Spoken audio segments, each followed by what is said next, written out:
역대하 7장 11절로 16절 다 같이 합독하겠습니다. 시작. 솔로몬이 여호와의 전과 왕궁 건축을 마치고 솔로몬의 심중에 여호와의 전과 자기의 궁궐에 그가 이루고자 한 것을 다 형통하게 이루니라. 밤에 여호와께서 솔로몬에게 나타나사 그에게 이르시되 내가 이미 내 기도를 듣고 이곳을 택하여 내게 제사하는 성전을 삼았으니 혹 내가 하늘을 닫고 비를 내리지 아니하거나 혹 메뚜기들에게 토산을 먹게 하거나 혹 전염병이 내 백성 가운데에 유행하게 할 때에 내 이름으로 일컫는 내 백성이 그들의 악한 길에서 떠나 스스로 낮추고 기도하여 내 얼굴을 찾으면 내가 하늘에서 듣고 그들의 죄를 사하고 그들의 땅을 고칠지라. 이제 이곳에서 하는 기도에 내가 눈을 들고 귀를 기울이리니 이는 내가 이미 이 성전을 택하고 거룩하게 하여 내 이름을 여기에 영원히 있게 하였음이라. 내 눈과 내 마음이 항상 여기에 있으리라. 아멘. 여러분 10월 31일이 무슨 날인 줄 아십니까? 종교개혁일입니다. 종교개혁을 기념한 기념일입니다. 그래서 오늘은 교회력으로 종교개혁 주일로 지키는 주일입니다. 종교개혁 운동은 1517년 10월 31일 날 당시 로마 교황을 중심으로 한 가톨릭 교회의 타락을 비판하면서 그리스도 교회의 참된 정신을 외치며 우리가 참된 복음으로 돌아가자라고 교회 개혁 운동을 일으켰던 종교 운동이었습니다. 우리가 잘 알고 있던 것처럼 마틴 루터가 95개조 학문을 쭉 열거해서 자신이 재직하고 있었던 비텐베르크 대학 그 성 교회 정문 앞에 이 95개조 방방문을 붙여놓은 것으로 시작되었습니다. 그 개혁의 모토는 오직 성경, 오직 믿음, 오직 은혜, 오직 예수 그리스도, 오직 하나님께 영광이라고 하는 이 5가지 모토를 가지고 종교개혁 운동이 시작되었습니다. 쉽게 말하면 우리가 다시 복음으로 돌아가자라는 것입니다. 개혁교회가 이와 같이 종교운동을 통해서 다시 탄생하고 세계 역사가 바뀌었습니다. 한국 교회도 복음이 들어와 기독교 역사 속에서 한국 교회가 성장하고 한국 사회의 근대화와 민주화에 기여했던 단체가 우리 한국 교회였습니다. 그러나 안타깝게도 지금 한국 교회는 당시 타락했던 천주교회와 별반 다를 바가 없어졌습니다. 신앙과 삶의 구분이 없이 멀어져 버렸어요. 10월 31일이 종교개혁일인데 사탄은 이 종교개혁일을 기억하지 못하도록 그날을 할로윈 데이로 만들어 버렸어요. 이미도 우리 몇 년 전에 이 할로윈 데이가 어떤 날인지 함께 나누었어요. 종교개혁일에 귀신놀이를 하는 날로 바꿔버렸어요. 많은 이들이 몰라요. 기독교인도 이 할로윈 데이에 아무런 생각 없이 참여하고 놀고 있어요. 이제 우리 교회는 그런 성도들은 없겠죠. 지금 우리는 안팎으로 어려운 상황 가운데 직면해 있고 위기 가운데 직면해 있습니다. 외적으로는 북한의 끊임없는 도발이 이루어지고 있어요. 오물풍선을 보내오고 외적도 여러 가지 전쟁의 소리가 들려옵니다. 이런 전쟁 가운데 우리나라도 예외가 아니에요. 내적으로는 우리의 신앙의 가치를 흔드는 세상 가치관의 물결이 파도와 같이 우리에게 덮쳐오고 있습니다. 지금 우리는 성경적 가치를 왜곡하는 세상 가치와 싸우고 있어요. 영적 전쟁 중에 있어요. 공중의 권세 잡은 사단의 세력들은 나라와 민족과 열방을 붙들고 마지막 때를 향해 발악하며 달려가고 있어요. 무엇보다도 영적 위기에 직면해 있습니다. 특별히 우리 이 대한민국이 지금 영적 위기에 직면해 있습니다. 지금 포괄적 차별금지법 제정과 지금 한국교회가 싸우고 있습니다. 그래서 오늘 이 한국교회 연합예배를 통해서 또 우리가 어떻게 기도해야 할지 그 내용을 좀 잠깐 나누기를 원해요. 자, 여러분, 차별금지법, 포괄적 차별금지법, 이걸 왜 한국교회와 기독교 단체가 반대하는가? 차별을 금지한다는데 왜 이것을 기독교 단체에서 반대하는가? 세상은 이해하지 못합니다. 그래서 이미도 10여 년 전에 이 진보 단체들이, 진보 정치가들이 이 법을 제정을 했어요. 그런데 계속 지금 되지 않고 지금까지 온 거예요.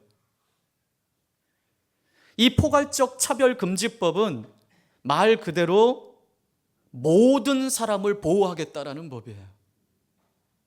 모든 사람, 우리 사회의 누구나 성별이나 인종이나 장애나 그 어떤 자기 정체성을 이유로 부당하게 합리적인 이유 없이 차별받는 것을 금지하는 법이라는 거예요. 모두를 보호하는 법. 자, 여러분, 여기까지 들으면 뭐 이상한 거 없어요. 아니, 약자를 보호하겠다라는데, 모든 사람을 보호하겠다라는데 왜 이 법 제정하는 걸 반대하는 거지?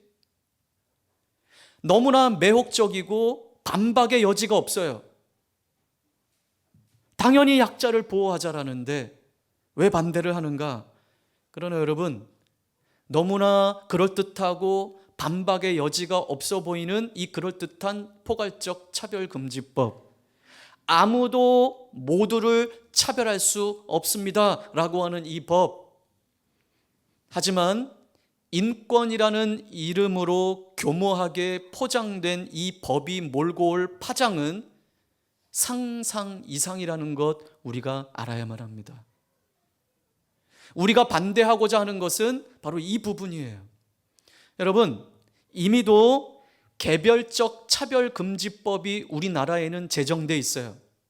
그런데 또다시 포괄적이라는 이름을 거기다 넣어서 차별금지법을 또다시 새롭게 제정하려고 하고 있어요.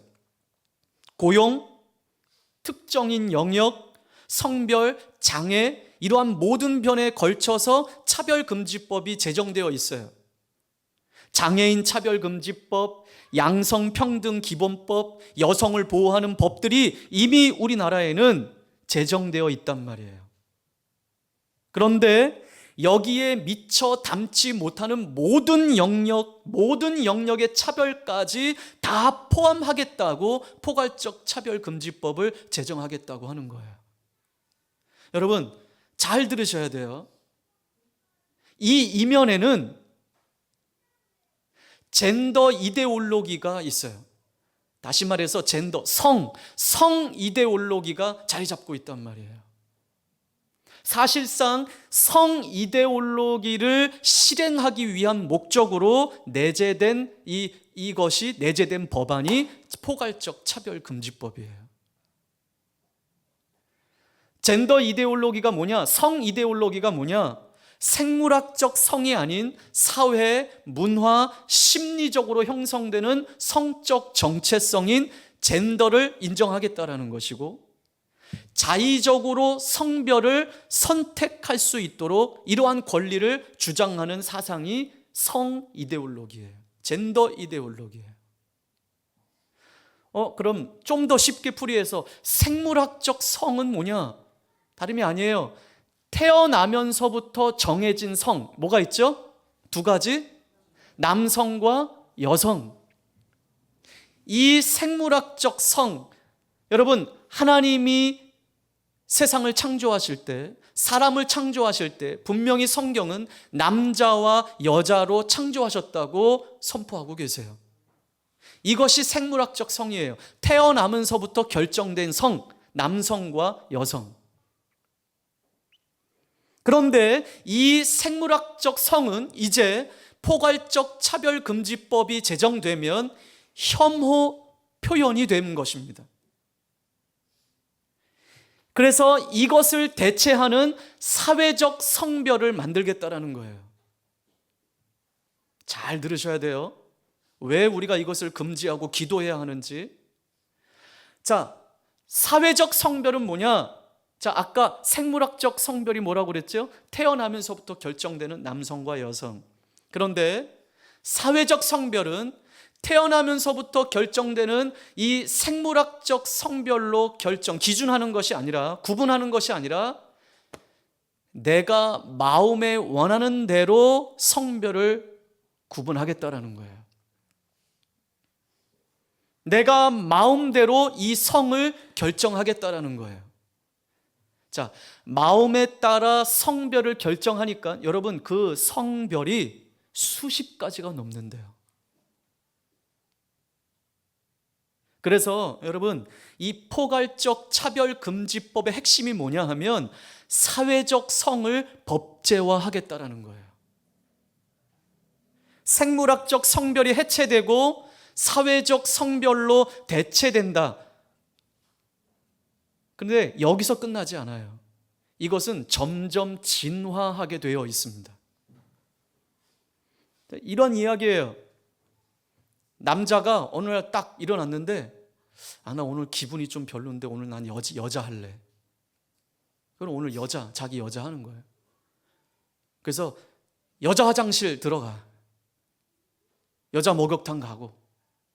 성전환 수술을 하지 않았는데도. 근데 이런 것들, 당신 왜 남자인데 여자 화장실 들어갑니까? 이제 이런 소리 못 하는 거예요. 항의를 못 하게 돼 있어요. 왜냐? 이것이 반인권적이고 차별이 되고 차별주의자로 호도되기 때문에 그렇습니다. 그래서 각종 사회적인 불이익을 당하게 돼 있어요. 그래서 여러분, 포괄적 차별금지법, 그냥 법이 제정되어서 차별을 금한다, 여기서 끝나는 것이 아니고 계속 진화해서 또 다른 부작용을 일으키게 된다는 거예요. 근데 더 중요한 것은요, 이러한 부작용이 일어날 때 사회적 논의를 통해서 해결해야 되는데 차별금지법이 제정되면 논의조차 하지 못하게 되는 거예요. 이것은 우리가 볼 땐 잘못됐습니다, 이런 말을 하지 못하게 되는 거예요. 논의 자체가 차별이기 때문에 해악에 대한 논의가 불가능하게 되는 것이에요. 자, 우리보다 이미도 유럽과 미국, 이 모든 나라의 이런 법이 입법화되어진 그 나라가 이러한 모든 것들을 대변해줘요. 그래서 여러분, 포괄적 차별금지법이 제정되면 가장 크게 영향을 받는 사람들이 누군지 아세요? 아이들과 여자들이에요. 남자가 난 오늘 여잔데, 그래서 여자 화장실 막 벌컥벌컥 열고 들어가는데 여자들이 막 위협을 느끼는 거죠. 그리고 여러 가지 혐오스러운 일들, 범죄가 일어나는 거예요.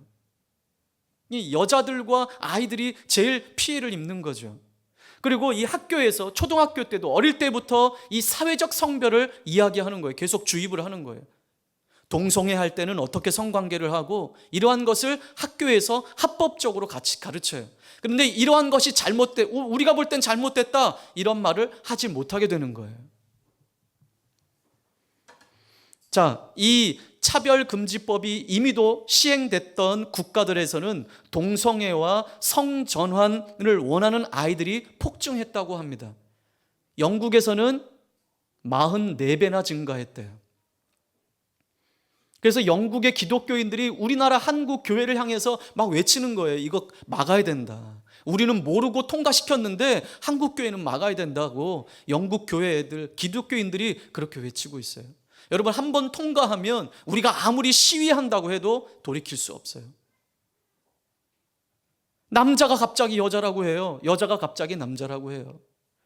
그런데 그 사람을 당신 남자지 않습니까? 라고 한다면 바로 고소를 당해버려요.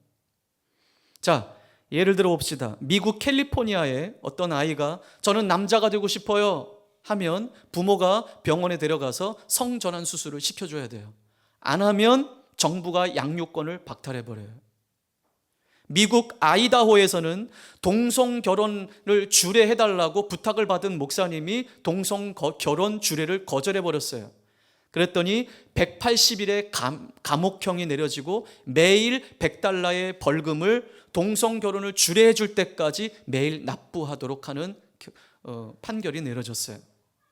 스웨덴에서는요, 엄마, 아빠라는 호칭 대신 부모 1, 부모 2라는 호칭을 써요. 왜? 엄마, 아빠라는 표현이 차별의 언어라는 거예요. 왜?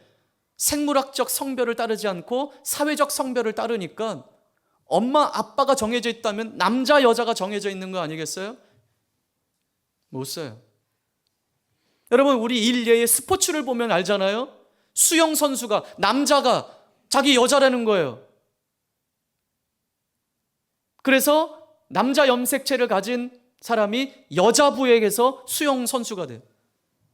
금메달 따요.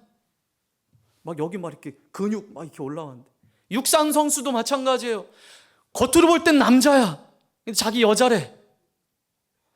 거기다가 이제 여성 호르몬을 집어넣고, 그런데도 막 이 팔 근육, 막 허벅지 근육은 남자예요. 근데 육상 선수 자기 여자라고 여성부에 들어가서 경기해요. 금메달 따요. 아니 뭐 멀리 갈 것도 없어요. 이번 파리 올림픽 봐도 알잖아요. 남자가 여성부에 가서 권투했잖아요. 시작하자마자 46초 만에 그 여자가 막 코뼈가 부러지고 막 피가 나고 해서 기권했잖아요. 그리고 이 남자 염색체를 가진 이 사람은 금메달 땄잖아요. 이제 앞으로 이 차별금지법이 통과되고 동성애법이 통과되면 이제는 남자, 여자부 이런 것도 아마 없어질지도 모르겠어요. 미국 하원 의원이자 감리교 목사가 조 바이든 대통령 취임식 때 기도를 했어요. 이렇게 기도했어요. 조 바이든 대통령과 영부인 그리고 그의 가족에게 하나님의 은혜를 내려주십시오. 다양한 종교의 이름으로 에이멘. 예수 그리스도의 이름으로 기도합니다가 아니에요. 지금 이러한 일이 어디서 일어나고 있다고요? 미국에서 일어나고 있어요. 유럽에서 일어나고 있다고요. 자, 이런 부작용이 그냥 동성애 차원으로 끝나는 것이 아니에요. 왜 우리가 이처럼 적극적으로 우리 성도들이 의식이 깨어 있어서 반대해야 하느냐면, 더 중요한 것은 이러한 부작용 때문만이 아니에요. 이 법이 제정되면 입법, 사법, 행정부, 모든 집행부가 이 법을 어떻게 해야 돼요? 따라야 돼요. 그러면 생물학적 성별은 없어지고 사회적 성별로 남자, 여자, 남성, 여성의 성이 아닌 또 다른 성이 나타나는 것을 나라의 모든 기관들이 따라야 돼요. 그런데 교회에서는 뭘 외쳐요? 동성애는 죄다. 성별은 생물학적 성별밖에 없다. 교회는 이걸 외치잖아요. 그러면 뭐와 대치되는 거예요? 집행부와 대치되는 거예요. 그러면 생물학적 성별을 기초로 하고 있는 이 성경을 믿고 있는, 성경을 따르는 이 한국 교회와는 대립할 수밖에 없는 거예요. 그러면 모든 공권력을 갖춘 모든 집행부가, 입법, 사법, 행정 모든 집행부가 성경적 가치관을 가진 교회를 어떻게 하게 되는 거예요? 결국은 탄압하는 구조로밖에 갈 수밖에 없어요. 그렇게 진화되어 갈 수밖에 없다고요. 그냥 법이 제정되고 차별 금지하는 게 뭐가 어때서? 아니 이렇게 간다고요. 이게 수순이라고요. 우리가 바로 알아야 돼요. 그러니까 결국은 성경을 불법화하고 복음과 교회를 탄압할 수밖에 없는 구조로 세상은 흘러가게 돼 있어요. 주님 오실 때가 다 된 거죠. 이제 전도도 못해요. 밖에 나가서. 이제 저 설교 시간에 이런 말도 못해요. 여러분, 지금도 LGBT 여러분 들어보셨어요? 우리 지난 주보, 우리 중보기도에도 실어놨었는데, 레즈비언, 게이, 양성애자, 트랜스젠더, 여러분 지금도 우리 방송 매체에 얼마나 많이 나와요. 지상파와 케이블 TV에 얼마나 많은 이들이 나와요. 겉모습은 남자예요. 목소리도 남자야. 자기 여자래. 지금도 동성애를 옹호하는 영화들이 막 나오고 있는데, 여러분 이 법이 제정되면요, 이제 동성애자들 신났어요. 이제 이러한 영화들이 불목같이 그냥 파도와 같이 쏟아져 나올 거예요. 동성애를 노골적으로 묘사하는 음란물들, 언론에서도 동성애를 옹호하는 내용만 말할 수 있어요. 잘못했다고 말할 수가 없어요. 그러니 정상적인 가족 제도가 이제는 붕괴하게 될 거예요. 일부 다처제, 일부 일처제. 다양한 결혼을 제도화하려고 할 거예요. 나는 강아지와 결혼을 할 거예요. 나는 고양이와 결혼할 거예요. 여러분 이게 뭐 그냥 농담 같죠? 지금도 이런 일이 있어요.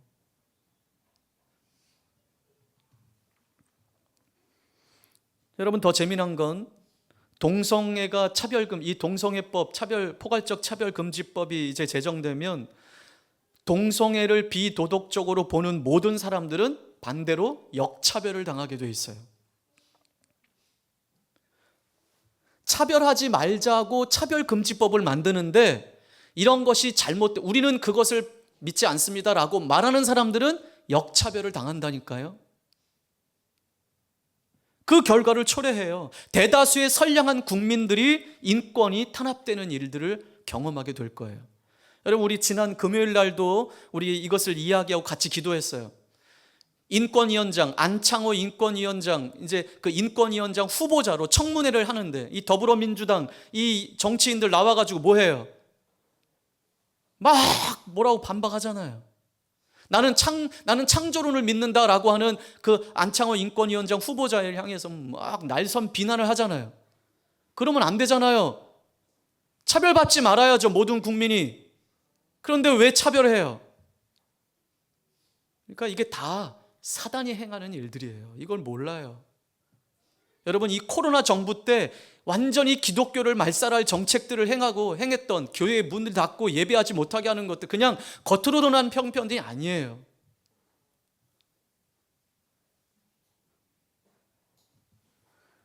복음을 듣고 그것이 차별이라고 누군가 고소하면 무죄라는 것을 복음을 전한 자가 증명해야 하고, 증명하지 못하면 신고한 사람에게 배상을 해야 되는 일들이 일어나게 되는 것입니다. 여러분 일례로 우리 지난 여름 7월 18일 날 동성 커플을 사실상 부부와 동일한 지위에서 건강보험 혜택을 받게 하는 건강보험 피부양자 자격을 인정하는 결정이 어떻게 됐어요? 내려졌어요. 사실상 동성 결혼을 인정하는 신호탄이 쏘아진 거예요. 이제 그 다음에 차별금지법, 이 포괄적 차별금지법을 말해서 동성애법을 제정하는 것이죠. 근데 실제로 여러분 동성 커플이 구청에 혼인신고를 냈다가 그것이 불허됐어요. 그랬더니 동성 커플 11쌍이 다시 불복 신청을 해서 혼인 평등 소송을 동성 커플 11쌍이 지금 제기했다고 기사에 떴어요. 여러분 우리나라에서만큼은 막아야 합니다. 막아야 할 골든타임이 얼마 남지 않았어요. 여러분 아세요? 세계 기독교 국가 중에 젠더 이데올로기, 이 차별금지법이 통과되지 않은 나라는 대한민국밖에 없대요. 세계 기독교 국가 중에. 마지막 남은 보루예요. 보. 여러분, 우리가 이것을 지킬 때 세상을 향해서 우리가 복음을 외칠 수 있는 거예요. 이 법이 통과되면 이제 동성 결혼, 성전환 합법화되고 모든 현실이 소돔과 고모라와 때보다 더 악한 세상이 되고, 이제 우리 자녀들은 학교에서도 배우는 거예요. 남성, 여성, 또 다른 성이 있어.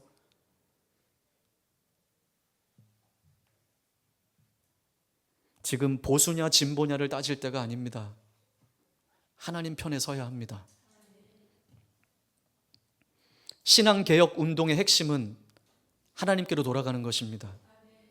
하나님 말씀으로 돌아가고 하나님의 가르침으로 돌아가자는 것입니다. 아까 종교개혁의 모토는 무엇이라고 했습니까? 첫 번째가 오직 성경입니다. 개혁이라고 하는 것은 뭔가를 막 뜯어 고치고 이런 것도 개혁이지만, 여러분, 하나님께로 돌아가는 게 개혁이에요. 말씀으로 돌아가는 게 개혁이에요. 왜? 말씀이 옳은 걸 가르치니까. 말씀에 비추어 세상이 잘못됐으면 목소리를 내는 것이기 때문에. 그래서 말씀으로 돌아가야 되고 하나님께로 돌아가야 되는 거예요. 그래야만 우리 삶도 바뀌고 변화되고 개혁이 일어나요. 그런데 이 개혁은 오늘 본문 말씀에 회개로부터 시작된다고 말씀하고 있습니다. 솔로몬이 하나님의 성전과 왕궁을 완공했을 때 하나님께서 밤에 솔로몬에게 나타나셨습니다. 솔로몬의 기도를 들으시고 이곳을 택해 성전을 삼으셨다고 말씀하십니다. 하나님의 이 언약, 이 약속을 통해 우리에게 재앙이 올 때, 고난이 찾아올 때, 삶의 위기가 찾아올 때 우리가 어떻게 해야 하는지를 본문을 통해서 우리에게 말씀해 주고 있어요. 자, 13절 14절 함께 읽겠습니다. 시작. 혹 내가 하늘을 닫고 비를 내리지 아니하거나, 혹 메뚜기들에게 토산을 먹게 하거나, 혹 전염병이 내 백성 가운데 유행하게 할 때에 내 이름으로 일컫는 내 백성이 그들의 악한 길에서 떠나 스스로 낮추고 기도하여 내 얼굴을 찾으면 내가 하늘에서 듣고 그들의 죄를 사하고 그들의 땅을 고칠지라. 아멘. 우리 안에 재앙이 찾아올 때, 우리 가정에 위기가 찾아올 때, 또 국가적인 이와 같은 위기가 찾아올 때 우리가 해야 할 일은 먼저 우리 자신을 살피는 일인 것입니다. 악한 길, 죄악에서 떠나는 것입니다. 하나님은 우리가 입으로만 돌이키는 것이 아니라 우리 삶이 변화되기를 원하십니다. 악한 길에서 돌아온다라고 하는 것은 죄에서 떠난다는 것이 아니겠습니까? 하나님께 죄를 자백했다면 행위의 결단이 필요하고, 진정한 회개는 죄악된 행위를 버리는 것까지 포함되는 것을 우리는 기억해야 합니다. 그리고 나서 겸손히 하나님께 기도하고 하나님의 얼굴을 구하는 거예요. 하나님을 찾는 거예요. 그러면 하늘에서 들으시고 우리의 죄를 사하시고 그 땅을 고치시겠다고 말씀하십니다. 역대하 7장 14절. 여러분, 이번 20일을 기도해 이 말씀 붙잡고 기도합시다. 여러분, 하늘에서 듣고 우리 죄를 사하시고 땅을 고치시겠다. 왜 사람을 고치시겠다고 하지 않으시고 땅을 고치시겠다고 하셨는가? 창세기에 의하면 사람이 죄를 범함으로 땅이 저주를 받았다고 말씀했어요. 그러면 사람이 돌이켜 회개하고 죄 용서함을 받고 하나님께로 참되게 돌아오면 그 땅이 회복되는 것이죠. 땅이 회복되었다라는 자체는 우리 사람이 회복되었다라는 것이죠. 죄의 길에서 떠나 하나님이 기뻐하시는 거룩함을 다시 덧입으려는 자에게 하나님은 응답하십니다. 그의 상황을 바꾸시고 회복시키시고 고난에서 건져주십니다. 자, 하나님은 당신을 찾는 자들에게 약속하시는 것이 있어요. 15절 16절 시작. 이제 이곳에서 하는 기도에 내가 눈을 들고 귀를 기울이니 이는 내가 이미 이 성전을 택하고 거룩하게 하여 내 이름을 여기에 영원히 있게 하였음이라. 내 눈과 내 마음이 항상 여기에 있으리라. 아멘. 여러분, 이 약속 부여잡고 기도합시다. 이제부터 나는 이곳에서 드리는 기도에 밤낮 귀를 기울일 것이다. 내 눈이 그 위에, 내 마음이 그 안에 머물 것이다. 무슨 말씀입니까? 성전을 찾아 기도하는 자들의 형편을 세밀하게 헤아리시고 마음에 두시겠다라는 거예요. 지금 한국교회는 타락했던 당시의 교회와 놀랄 만큼 담아 있습니다. 제도화되고 물질화되고 성경적 가치를 버린 세속화된 나라가 신앙과 삶이 멀어져 버리고, 이때에 교회의 본질을 회복해야 할 때입니다. 사회를 갱신하고자 종교개혁 운동을 했던 것처럼 한국교회도 세상 속에서 복음의 가치를 구현해야 할 것입니다. 이 일을 위해서 먼저 무엇 하자고요? 회개하자고요. 우리가 먼저 회개하자고요. 하나님, 그동안 이 나라를 위해서 기도하지 못했습니다. 내가 그냥 마음을 쏟지 못했습니다. 더 전심으로 나아가지 못했습니다. 흉내만 냈습니다. 신앙의 흉내만 냈습니다. 허울뿐인 그리스도인이었습니다. 사단은 세상을 부여잡고 하나님께로 나아가지 못하게 하는 것인데, 우리는 허울뿐인 그리스도인이었습니다. 우리는 회개해야 할 줄 믿습니다. 내일부터 우리는 21일 기도의 자리로 나아갑니다. 여러분의 가정에 어떤 위기가 찾아왔든지, 재정적인 위기든지, 건강의 위기든지, 삶의 위기든지, 직장의 위기든지 상관없이 위기가 찾아올 때 너희들이 악한 길에서 돌이키고 회개하며 나에게 기도하며 나를 찾을 때, 내가 하늘에서 듣고 너의 죄를 사하며 그 땅을 고치시겠다고 하는 이 약속을 부여잡고 하나님께 기도하는 자리가 되기를 바랍니다. 나를 위해서, 가정을 위해서, 교회를 위해서, 목사를 위해서, 그리고 이 나라의 미래를 위해서 기도하는 이번 21일 기도의 자리가 되기를 원합니다. 우리 기도에 밤낮 귀를 기울이시는 하나님, 성전을 찾는 자들의 형편을 세밀하게 헤아리시고 마음에 두시는 하나님, 하나님의 눈과 마음이 기도하는 자에게 머무시는 그 마음, 여러분, 이 마음으로 정말 간절히 기도합시다. 네, 흉내만 내는 자리 말고, 왔다 갔다 하지 말고, 좀 간절한 마음으로 하나님 이 땅을 고쳐주십시오. 이 대한민국을 고쳐주십시오. 이 땅의 교회들을 회복시켜 주시고, 하나님 우리 가정을 회복시켜 주시고, 하나님 우리 교회도 회복시켜 주시고, 여러분 이 교회 성전을 위해 더 기도하세요. 이 은혜가 있기를 바랍니다. 그렇게 기도할 때 하나님이 회복시키실 것입니다. 이것이 하나님의 약속입니다. 우리 함께 기도합시다.